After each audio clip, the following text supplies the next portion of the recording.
Welcome to my channel money. నేను last వీడియోలో చెప్పినట్టు టెంపుల్ లోపలికి అయితే వెళ్ళాను, కానీ క్రౌడ్ చాలా ఉందన్నమాట. సో ½ అవర్ వరకు అలానే లైన్లో నిల్చున్నాను. చూడండి అసలు ఎక్కడన్నీ పెడదామంటే అసలు ప్లేసే లేదు.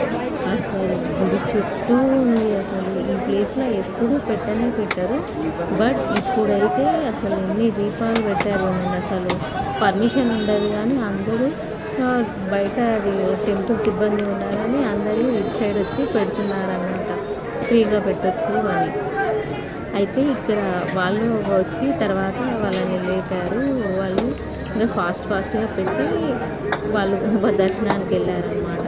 సో మనకు ఒక ½ to 45 minutes పట్టింది క్యూలోని. మన ఇంకా అసలు కొంచెం కూడా జరగడానికి అనేది లేదన్నమాట. అలాగా ½ వరకు అసలు అలానే నిల్చున్నాం. నాకైతే అనిపించింది అసలు ఈరోజు శివయ్య నన్ను కనుకరిస్తాడా లేదా, అసలు నేను ఈరోజు దీపం పెడతానా లేదా అని. సో ఎట్ లాస్ట్ చూడండి ఏం జరిగిందో. చూడండి క్యూలో అసలు జనాలు చూడండి ఎలా వెళ్తున్నారో, ఇలా పెడుతున్నారు చూడండి. ఆ క్యూలో నుంచి అక్కడ కూర్చొని అలా పెట్టేస్తున్నారు అనమాట. చూడండి శివయ్య దర్శనం చేసుకొని మీరు కూడా ఇక్కడ ఎంత అందంగా కనిపిస్తున్నారో అసలు చూడండి ఎంత బాగా. ఎట్ లాస్ట్ నాకైతే ప్లేస్ దొరికింది. నేనైతే ఈరోజు కార్తీక దీపం 365 ఒత్తులు పెట్టాను అండ్ ఉసిరికాయ దీపం పెట్టాను. ఓం నమః శివాయ.